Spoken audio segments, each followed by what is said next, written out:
This is Scituate State of Affairs, and on this special edition, we're turning the lens on Scituate Community Television, specifically the heydays of the media station, which were in the 90s. Back then, residents were clamoring to get into Scituate TV's studio, and dozens were willing to volunteer to have any part in the station, which drew attention from around the state. To understand how it happened, it's important to have a brief history of Scituate TV. That goes back to 1984, when American Cable Systems announced the creation of Community Access Television, in which they provided equipment and funding for local towns to create local public, educational, and government programming. Here in Scituate, American Cable designated 15 Old Dock Street, right by the Mill Wharf, as the studios and offices for Scituate Television. American then hired Wendy Foreman to be the program director. For 5 years, Wendy, along with many volunteers, created content ranging from high school sports to historical society events. Then, in 1989, American Cable Systems was bought out by Continental Cablevision. Continental wanted to consolidate area community TV stations and decided that Scituate should share a location with Cohasset Community Television. At that time, a man named Bob Belliveau was the program director of Cohasset Community TV. To house both Scituate and Cohasset Community TV, a new and larger location would be needed. This site was in North Scituate at 359 Gannett Road, a location that could offer a studio that was 40 feet by 40 feet, one of the largest in the region. For the next 2 years, Wendy and Bob would combine their studios into one, and then in 1991, Wendy announced she was becoming the regional director of cable access stations, and Bob decided to take the reins of Scituate Community Television.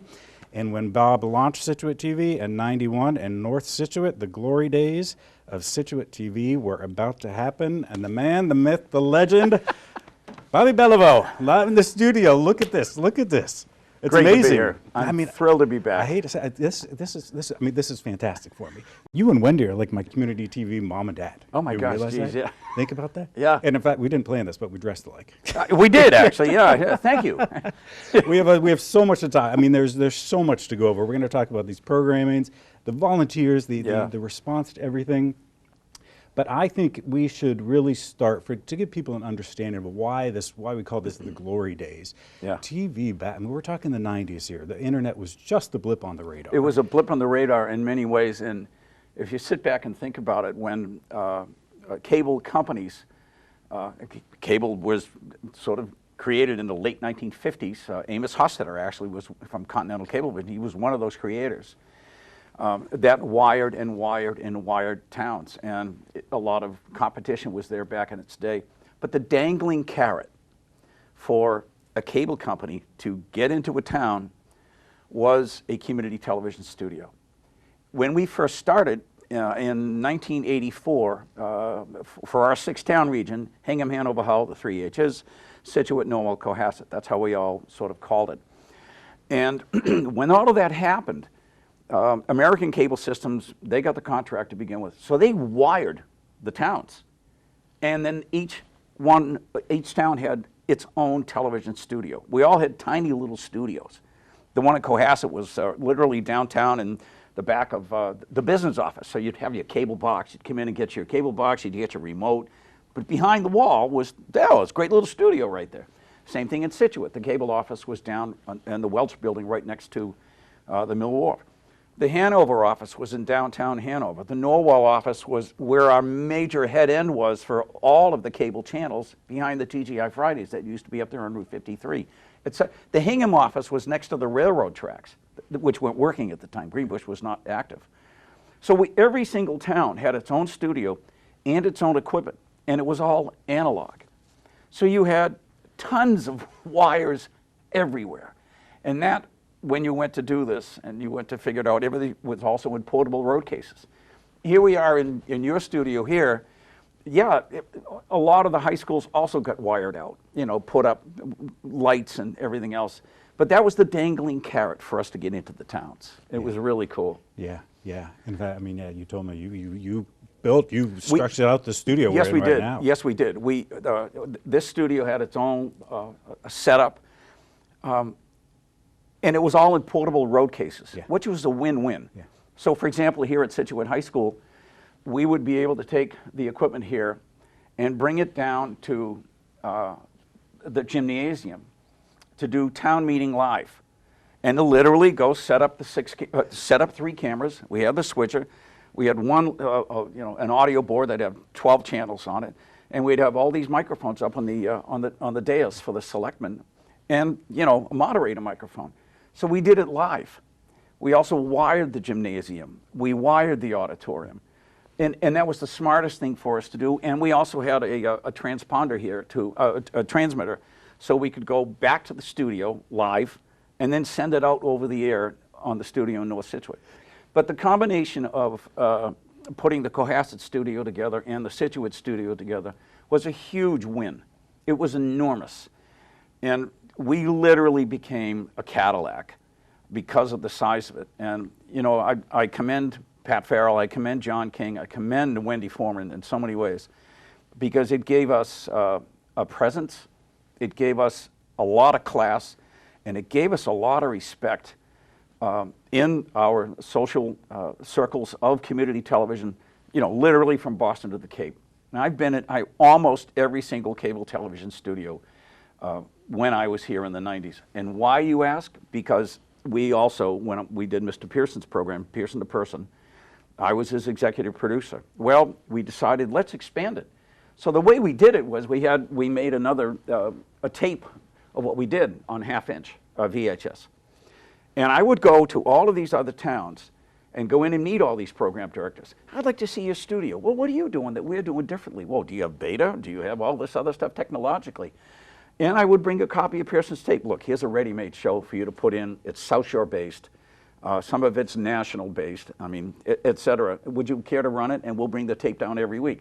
So myself or another volunteer, we would bring these tapes to these studios, and I knew everybody. And there was one point in time where Pearson's program was seen in 38 towns, wow, all the way to Sandwich. Wow, wow. But that meant me driving at least one time, once a week or every 2 weeks, and this is how we did it. And let's go briefly back to this TV, and this is, I think, what really also worked in the favor of this popularity is that you had so the way the channels worked is you were channel 3, yeah, correct? And that sort of benefited you because at the time you had BZ, CVB, yeah, and they were what, 4, 5? Oh, this was a huge win that the cable companies actually did, and smartly. Again, the dangling carrot. So Channel 2 on our old, cathode ray tube TVs, and your, Channel Master squirreling antenna, everything was on air and broadcast, on air. Channel 2 was WGBH. Channel 3 was us. Channel 4, WBZ News Radio. Channel 3, Bob Belliveau and, Jack and Liz. And then there was Channel 5, WCVB, which I interned at. And then there was Channel 6, which was Providence, and Channel 7 was, these was all the broadcast networks, plus 25, plus 38. That was in 56. Those were your channels. That was all VHF and UHF channels. That was it. Now here comes cable, and we're on Channel 3. So there really was this sort of unwritten rule for all of us as the 6 program directors that we had for all 6 of these towns. Hey, we got to step up our game to match what the big boys are doing, because we're right next door. Somebody can turn the channel and go right next door. So it was sort of an unwritten rule for us to say, look, make your shows the best you can. Oh, and we're teaching volunteers. This is all volunteer-based. Yeah. I was the only guy paid, plus the program directors. But it was a win-win because we had to step our game, and with graphics, with good camera work. Make it sound best. You didn't want your modulation to be too high. There were always the technical parameters that either got overlooked or not by other people. And, I have so many stories about this. Even when you're doing a sound check, you bring all your levels to the audio tape player to match the board so you don't overmodulate on your channel, etc. There was so much of this that was really technical. And for that, you had to learn. And you had to learn it on the job because there was no way to change it because we were the game. Nobody else had done this. Nobody else had local access, and we were the first ones to do it. So for us, yeah, we had to set a pretty high bar. Yeah, you did. And let's talk a little bit about the studio itself, as you said, visually. I mean, we've seen these pictures. Man. You didn't hire a company. You did this. We had a company that came in and built out the studio. Correct. Per the plans of Wendy Foreman, Wayne Dakota, on the technical side. They gave us the space. We had an architect that came in and they designed the entire building itself. They designed the console. They built the racks. et cetera. And then the other editing suites that we actually had, they were all metal racks, and you put your, your video decks and your monitors there, et cetera. But it had to get wired out. And that's where a lot of my talent came in many ways. The studio was there, it was working great, and you had your switcher, you had all your stuff, you had your Chiron graphics generator. Everybody did that. Wayne Dakota did that, who's our technical guy. And he did that for all the other American Cable System and Continental Cable System studio, literally throughout the entire state. So you came in, it was done, it was great, and it was seamless. But then we had to tweak it. And the way we tweaked it was really cool. And there's a couple of very unique stories here. We had 3 editing suites plus the master control room. And for your audience, I'll sort of spare a lot of the technical side. But at the same time, when we were recording a show, we wanted to be able to make copies at the same time for backup, or a 1/2-inch copy to give to a guest that came in. Here, take your tape. Thanks for coming. Great to have you. Thanks for volunteering your time and coming down and being a guest. So here's a copy of your show, which was terrific to be able to do it. But that took a huge amount of time and effort, and a lot of that was me, and a lot of it was Wendy, because we wanted to make it work, and we wanted it to be as the best we could do this in its own technology and its own analog. And here's a small story to this one. We had some VHS decks in the master control room and on the other side of the hallway. Little did we know that as we're making copies of Pearson's program or a live show we were working on or something else, or Newsbeat 53, great, we'll make another copy. Well, you would look at the copy of the tape and you would see this bar slowly crawl up the screen. And another bar would come up slowly up the screen. And we're thinking, what the dickens is this? So I call our tech guy, he said, Bobby, the problem you have here is you have what's called as a floating ground. He says, the way it works is the electrical panel, you're on one side of the leg, and now you're in the other phase on the other side of the building. Who knew? So that floating ground comes all the way up the screen. You can't get rid of it. Wow. Who knew? But it's this kind of minutia that mattered when you were doing something like this. But at the same time, we were the first ones. So let's get the bugs out. And I'm going to tell you, by the time 1994, 95 really rolled around, that's when we had this down to a science. And we built the production truck, the big, huge mobile production truck. We had the portable road cases. You had them here. Cohasset had theirs. We took the Cohasset ones and we built it into the mobile production truck. It was just huge. It was 24 feet long. And we took it everywhere. We could go everywhere to be able to use it the way we wanted to. And again, kudos to Continental. We bought the truck used for song. We had it outfitted for $2,000. I remember this. But it gave us such flexibility. But the inside of that, the whole racks, everything, I wired it. George Bierce worked with me here in town.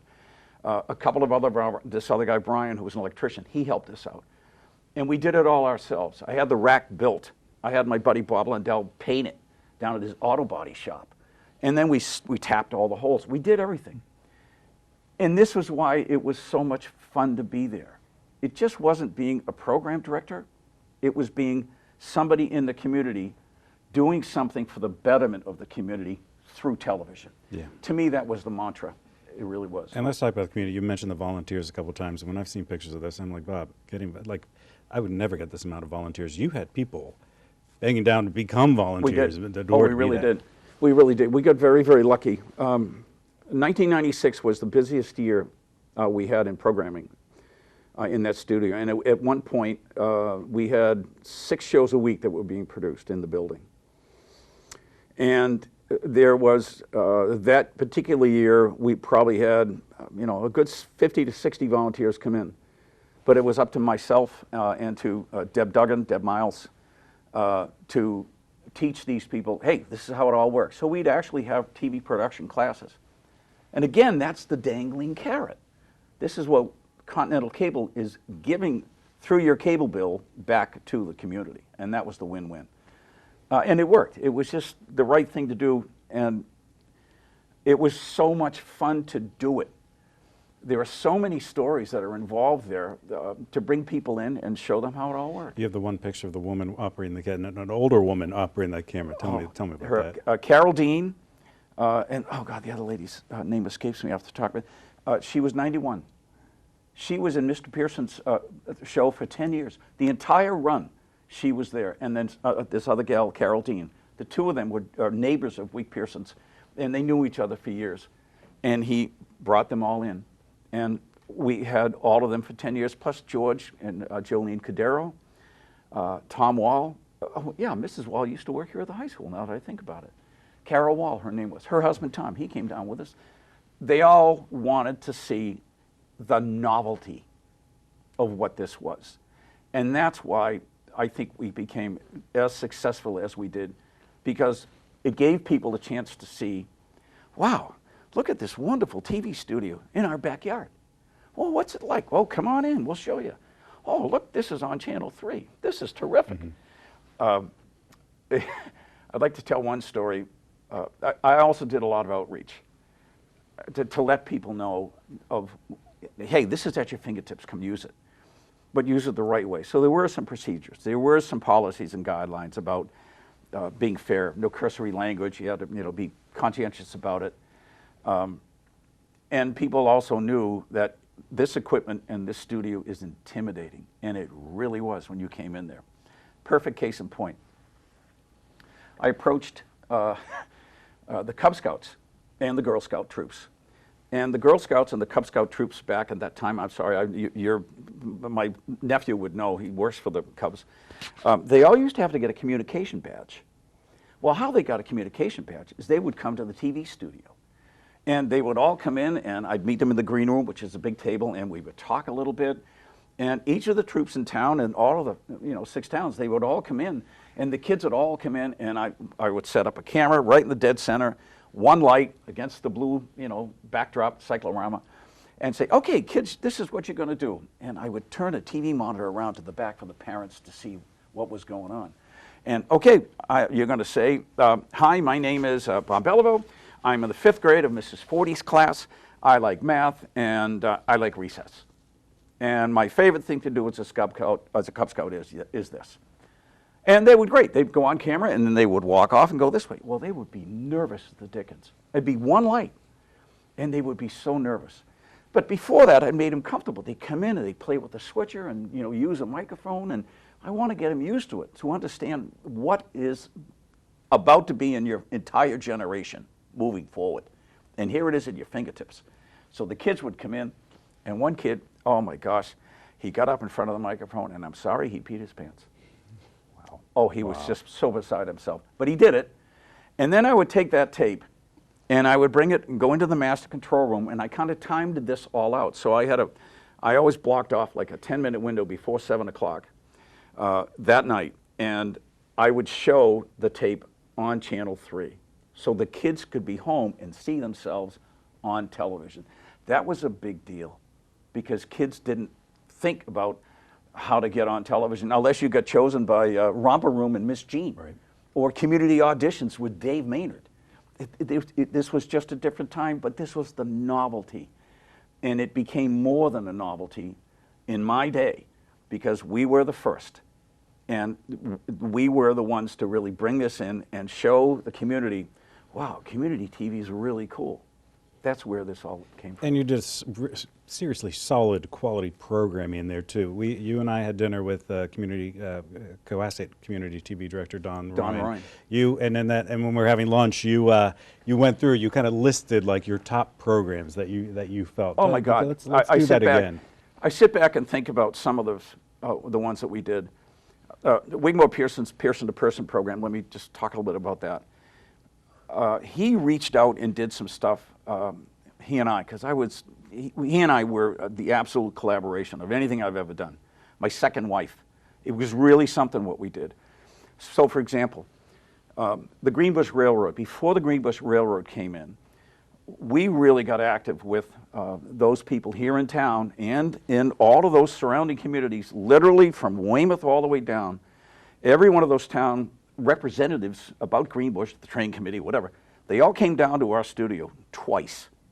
And we had a huge dais of people, plus members for and against the railroad. It was an overflow capacity, and there were so many people that came down to this because they wanted to ask questions. They would go across the street to the Gannett Grill and sit and watch it inside of the Gannett Grill, run across and bring a question on a business card and say, I want to ask this question. We were just lucky. But we did that live. That was a 2-hour show. And we were smart enough to realize, well, when's anybody going to watch it? Well, let's put it on a Sunday night.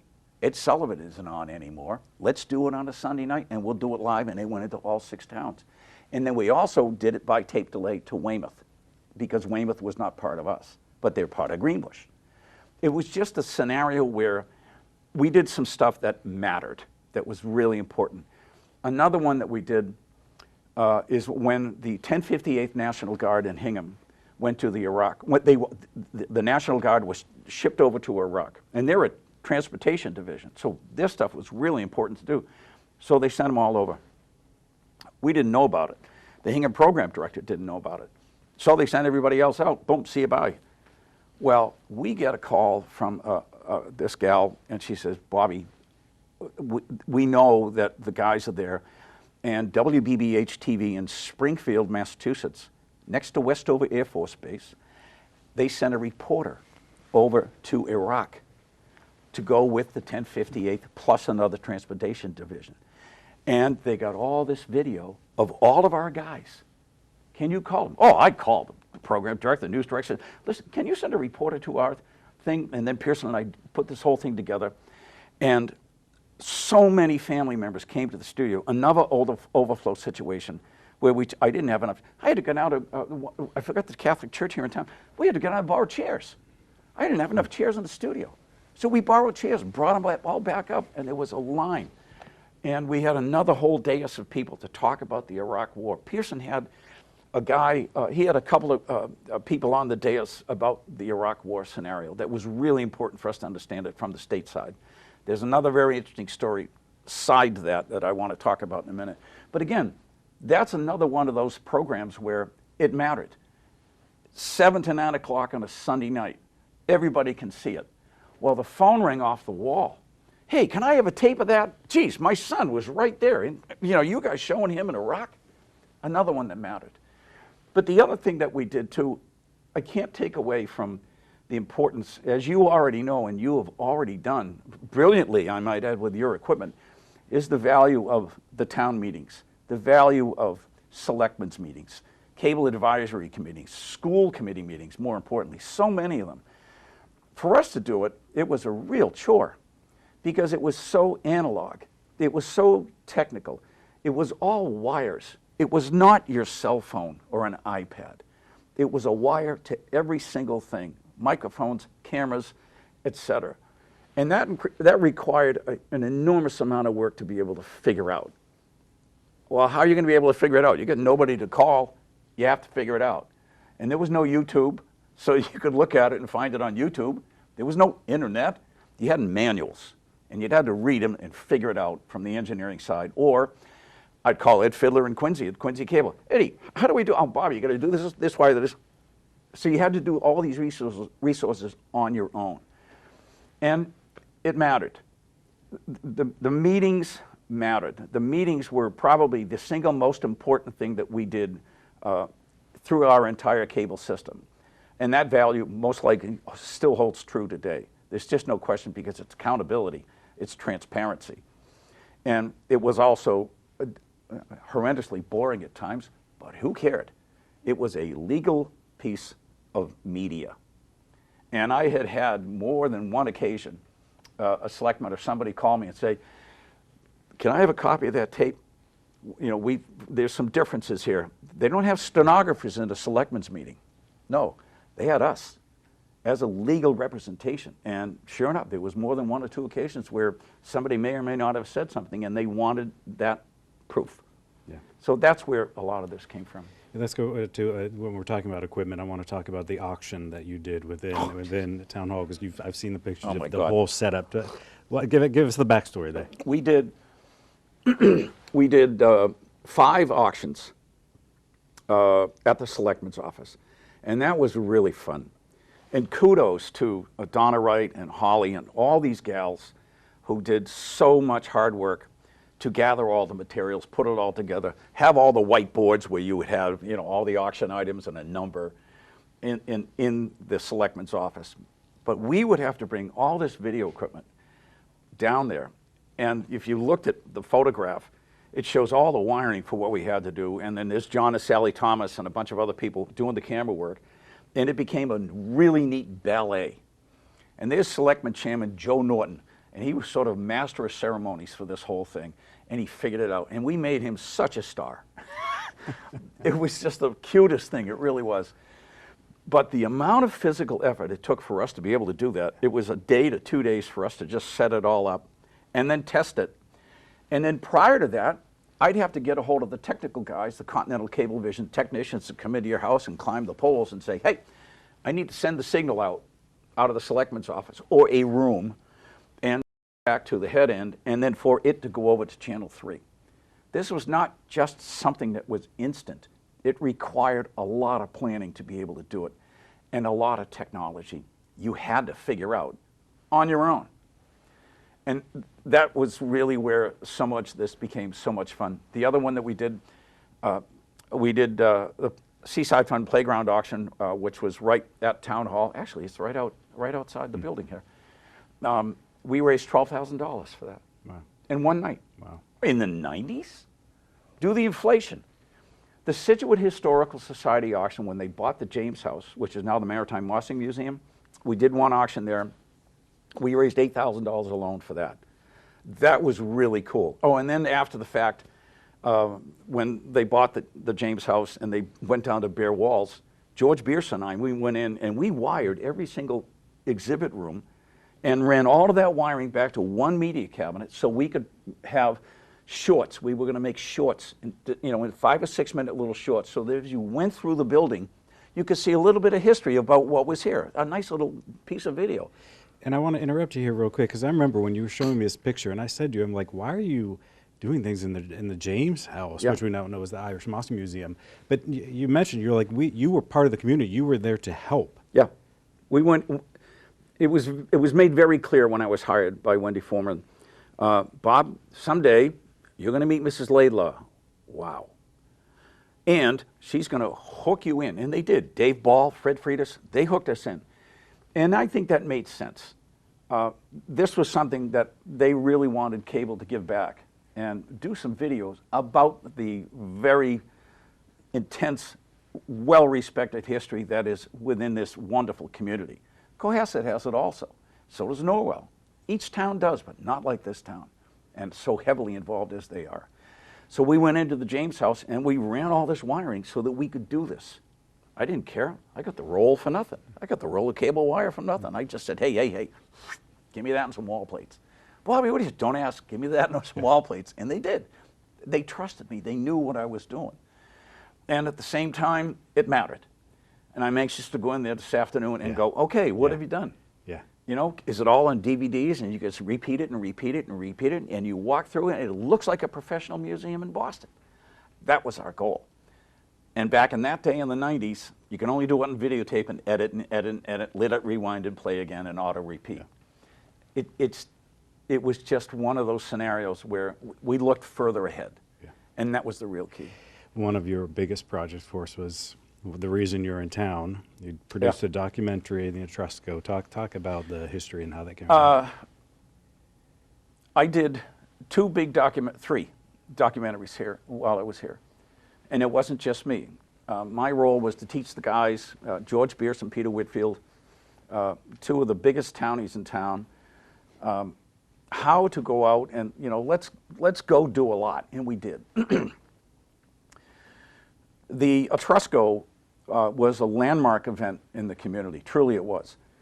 And I most certainly didn't know anything about it. And then when it hit me in the face, and it did, and it came at me with Dave and Fred and Mrs. Laidlaw, they said, we would like you to do something with it. And I said, okay. And then a few months later, Georges Dantone walked into my office and said, I have a ready-made cassette about the story of the Etrusco. I said, okay, well, we approached the society to do a video, and they gave us our blessing.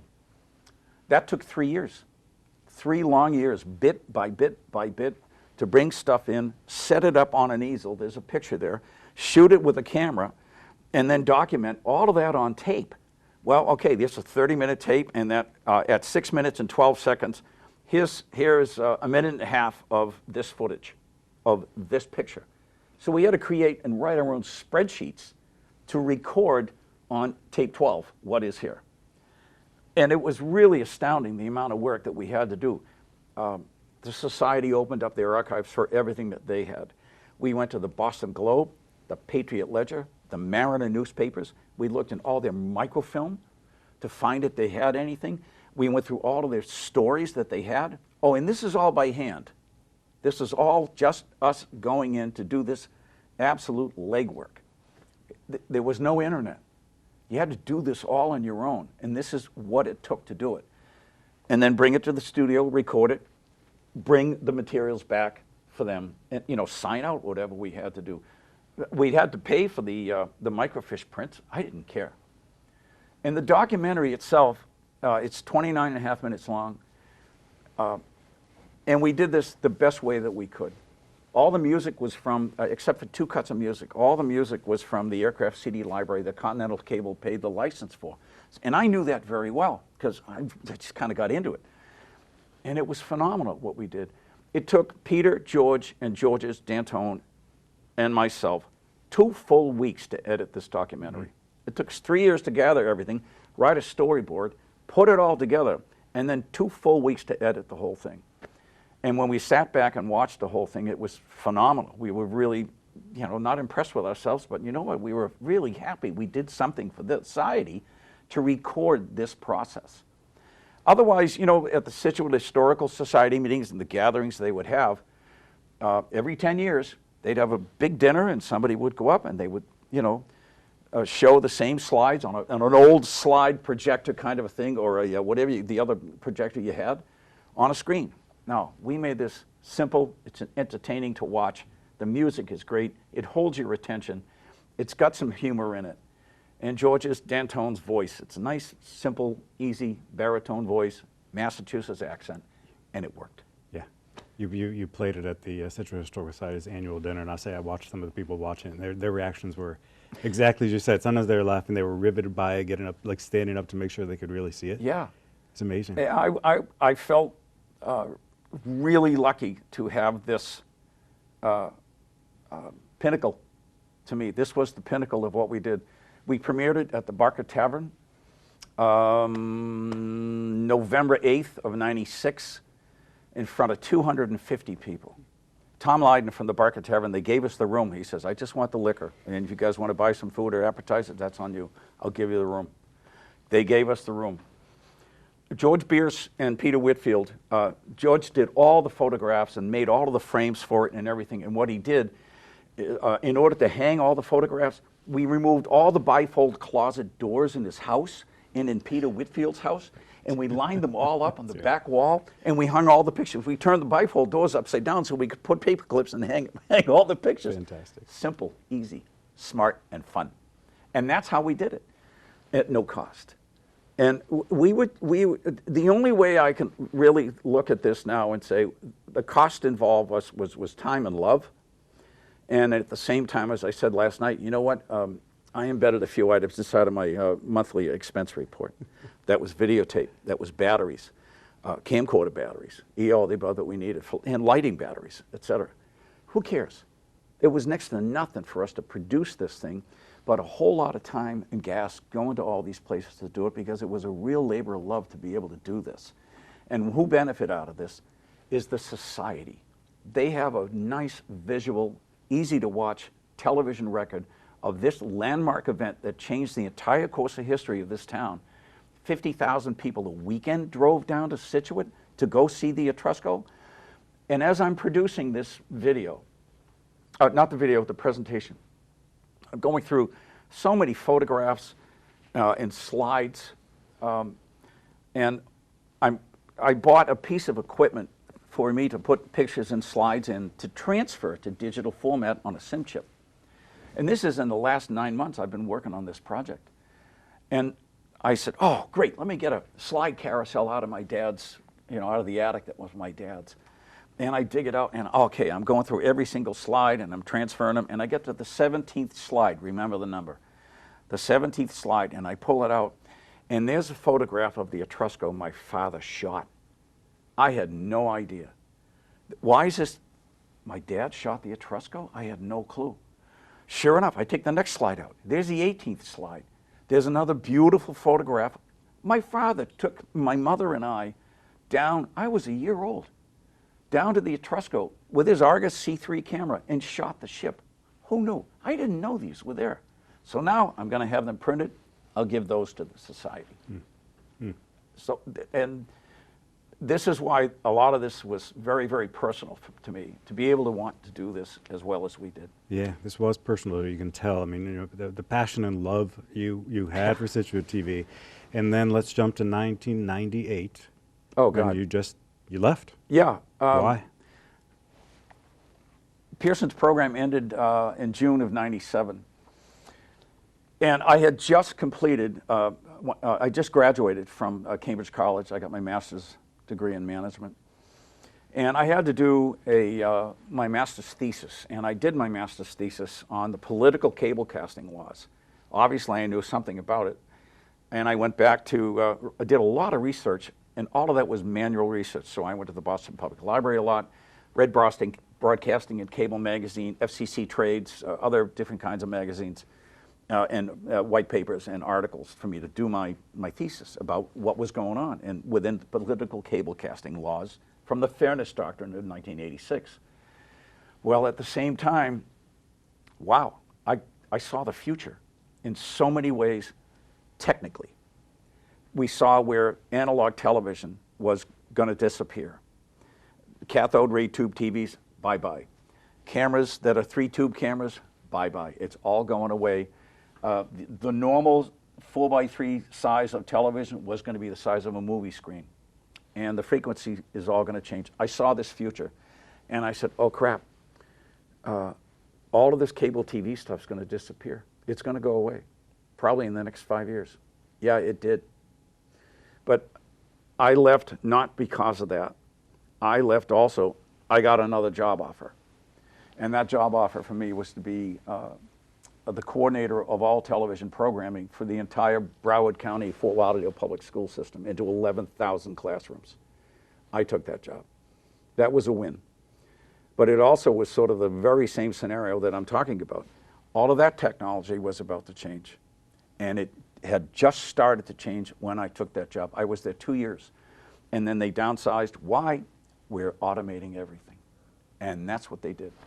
So that's the reason, that's one of the reasons why I decided it was time. Plus, there was my age, there was some financial sides of life that didn't work. Sure. So it was time to move on.